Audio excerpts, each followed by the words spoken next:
هر ملای منان گلوی نازک علی اصغرم هدف ترس شابش قرار میده.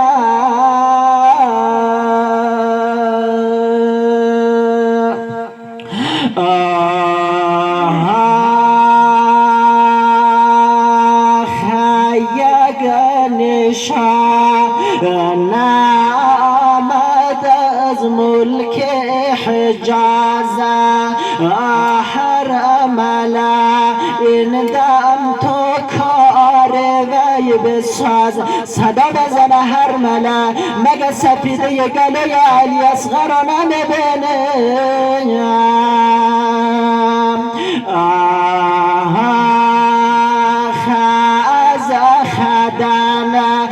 گون ستم کار عنده آگوش تا گوش علی اصغر درنده. علی اصغر یک تبسم به صورت بابا میکنه، یعنی بابا سراب شدم دیگر آب نمیخواهم.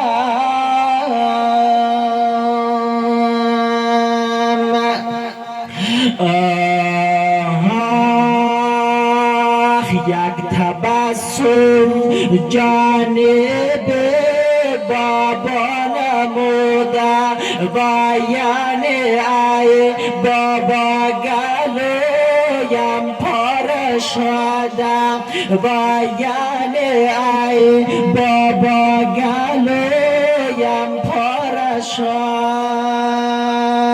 شد زمین و آسمان در شور شینا کشته شد اون طفل معصوم حسین. آقا طفل 6 ماهش را همانند یک گل پژمرده روی دست گرفت به طرف خیمگاه آمد، لکن خطاب به ذوالجلاهش میکنه. چی میگه؟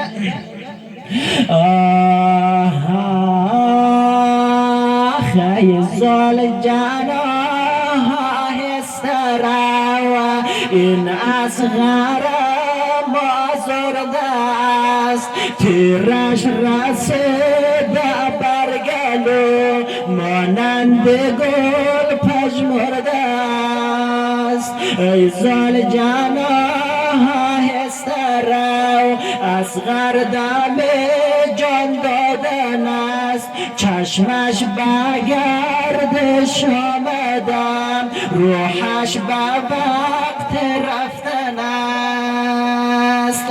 آقا طفل 6 ماهش رو روی دست گرفته، همین که جلو خیمگاه میرسه یه خطاب به اهل حرم میکنه. چی میگه؟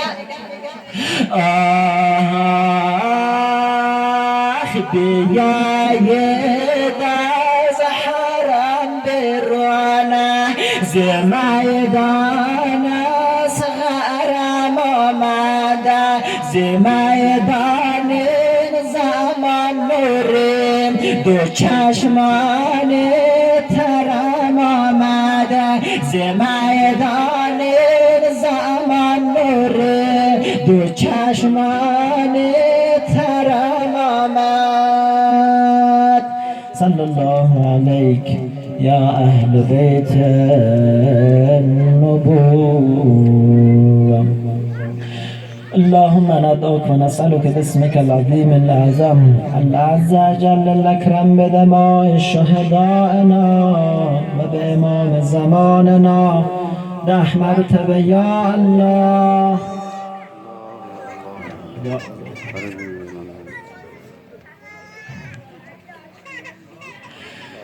حوائجتون رو مد نظر، فرج امام زمانمون در رأس همه حوائج، شفای مریضان، سلامتی مسافرین، شب عاشورای اما یجیب المستقیم.